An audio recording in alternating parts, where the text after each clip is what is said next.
Hi friends, welcome to புவிஸ் tasty world. இன்றைக்கி நம்ம கிச்சனில் கேக் ரெசிபி தான் பார்க்க போகிறோம். ரொம்பவே ஃப்ளஃபியான சாஃப்டான ஸ்பாஞ்ச் கேக்.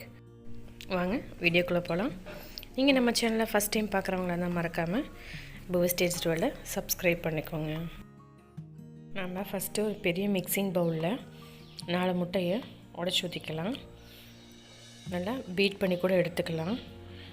இது கூடவே 180 கிராம் பவுடர் சுகர் இது கூட நம்ம சேர்த்து மிக்ஸ் பண்ணிக்கலாம்.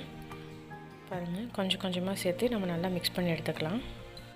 நல்லா நுர பொங்கி வர அளவுக்கு நல்லா மிக்ஸ் பண்ணி எடுத்துக்கலாம். பாருங்கள், இது மாதிரி இருக்கணும். நீங்கள் பீட்டர் இருந்தால் கூட நீங்கள் பீட்டர் யூஸ் பண்ணிக்கலாம். நான் பீட்டர் இல்லாமல் விஸ்க் மட்டும் வச்சு யூஸ் பண்ணுறேன். பாருங்கள், நல்லா மிக்ஸ் பண்ணி எடுத்துக்கோங்க. சர்க்கரை பவுடர் பண்ணாலும் நம்மளுக்கு அதிலே கரைஞ்சிரும் சீக்கிரமாக. இது கூடவே நாம் உருக்கின வெண்ணெய் இது கூட சேர்த்துக்கலாம். 150 கிராம் உருக்கின வெண்ணெய் இது கூட சேர்த்து நம்ம நல்லா மிக்ஸ் பண்ணி எடுத்துக்கலாம். நம்ம வெண்ணெய்க்கு பதிலாக எண்ணெய் கூட சேர்த்துக்கலாம். ஆனால் வெண்ணெய் சேர்க்கும் போது தான் டேஸ்ட் ரொம்பவே சூப்பராக இருக்கும். அடுத்தது இது கூடவே நம்ம வாசனைக்காக வெண்ணிலா எசன்ஸ் 1 டீஸ்பூன் சேர்த்துக்கலாம்.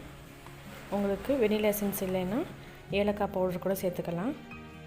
இது கூடவே 1 டேபிள் ஸ்பூன் தயிர் இது கூட சேர்த்துக்கலாம். புளிக்காத தயிர் இது கூட சேர்த்துக்கணும். நம்ம நல்லா மிக்ஸ் பண்ணி நம்ம ஓரமாக வச்சிடலாம். அடுத்தது நம்ம மாவு பொருட்களை சேர்த்துடலாம். மைதா மாவு ஒரு 250 கிராம் எடுத்திருக்கேன். இதை நம்ம நல்லா சலித்து சேர்த்துக்கலாம்.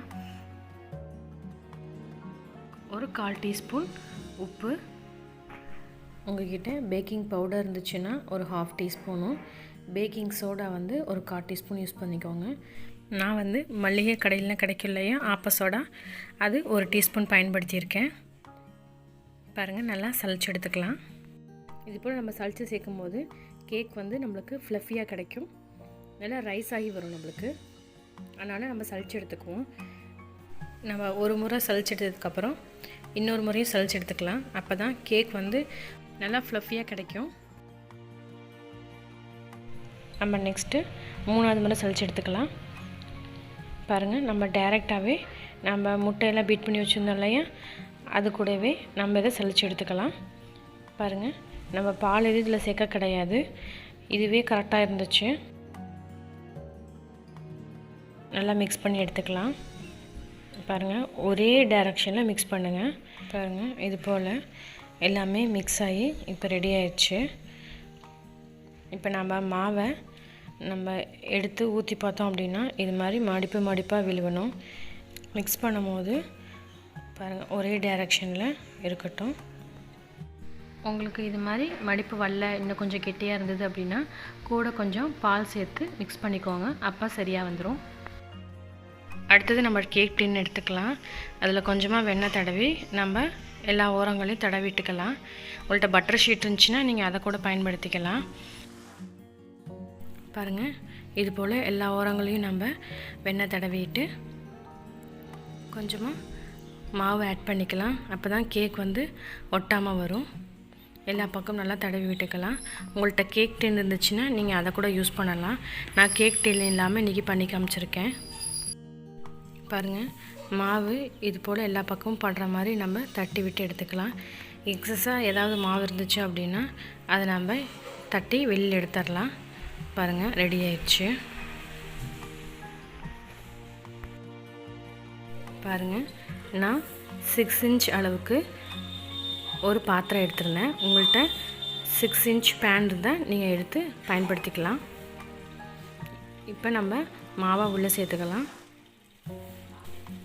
இது போல் நம்ம மாவை சேர்த்ததுக்கப்புறம் நம்ம இது போல் நல்லா தட்டி விட்டுக்கலாம். அப்போ தான் ஏர் பபிள்ஸ் எதுவுமே இல்லாமல் நம்மளுக்கு கிடைக்கும். பாருங்கள், இது மாதிரி நல்லா டேப் பண்ணி விட்டுட்டு நம்ம இப்போ பேக் பண்ணி எடுத்துக்கலாம். நான் இன்றைக்கி பழைய இட்லி பாத்திரம் தான் எடுத்திருக்கேன். இதில் நான் மண் சேர்த்துக்கிறேன். எனக்கு ஆற்று மணல் எதுவும் கிடைக்கல, அதனால் நான் இந்த மண் எடுத்து பயன்படுத்திக்கிட்டேன். உங்களுக்கு ஆற்று மணல் கிடச்சிதுன்னா அதை கூட பயன்படுத்திக்கலாம், இல்லைன்னா உப்பு பயன்படுத்திக்கலாம். நான் இன்றைக்கி இட்லி பாத்திரத்தில் தான் செய்கிறேன். இதே போல் நீங்கள் குக்கரில் கூட செஞ்சுக்கலாம். குக்கரில் மண் போட்டு அது மேலே வந்து நம்ம கேக் டின்னை வச்சு நம்ம பேக் பண்ணி எடுத்துக்கலாம். நம்ம இது போல் மண் போட்டு 10 நிமிஷம் ப்ரீஹீட் பண்ணி எடுத்துக்கலாம். பாருங்கள், இது 10 நிமிஷத்துக்கு முன்னாடி ப்ரீஹீட் பண்ணது. இதுக்குள்ளே நம்ம கேக் டின்னை வச்சிடலாம். வச்சுட்டு எப்பொழுது போல் இட்லிலாம் மூடி வைப்போம் இல்லையா, அதே போல் மூடி வச்சிடலாம். உங்களுக்கு ஆவி எதுவும் சைடில் போகிற மாதிரி தெரிஞ்சிச்சு அப்படின்னா நீங்கள் வந்து சைடில் துணி போட்டுட்டு அது மேலே நீங்கள் வந்து மூடி வச்சிடலாம். பாருங்கள், கேக் நல்லா வெந்து வந்திருக்கு.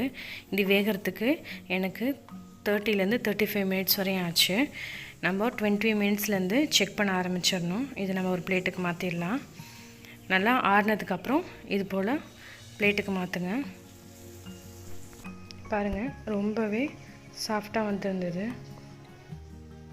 நல்லா பாருங்கள், ரொம்பவே சாஃப்டான கேக் ரெடி ஆகிடுச்சு. இந்த கேக்கில் நம்ம அவன் இல்லாமல் குக்கர் இல்லாமல் நம்ம செஞ்சுருக்கோம். நீங்களும் செஞ்சு பாருங்கள். இப்போ நம்ம கட் பண்ணி காட்டுறோம். பாருங்கள், கட் பண்ணும் போதே ரொம்ப சாஃப்டாக இருந்தது. இது போல் நம்ம கட் பண்ணதுக்கப்புறம் பாருங்கள் எவ்வளோ சாஃப்டாக இருக்குன்னு பாருங்கள். ரொம்பவே சூப்பரான ஸ்பாஞ்ச் கேக் ரெடி ஆயிடுச்சு. நீங்களும் இது போல் உங்கள் வீட்டில் செஞ்சு பார்த்துட்டு எப்படி இருந்துச்சுன்னு கமெண்ட் பண்ணுங்கள். இந்த வீடியோ உங்களுக்கு பிடிச்சிருந்தால் லைக் பண்ணுங்கள், ஷேர் பண்ணுங்கள். செஞ்சு பார்த்துட்டு நல்லா இருந்துச்சுன்னா உங்கள் ஃப்ரெண்ட்ஸுங்களுக்கு ஷேர் பண்ணுங்கள். தேங்க்யூ.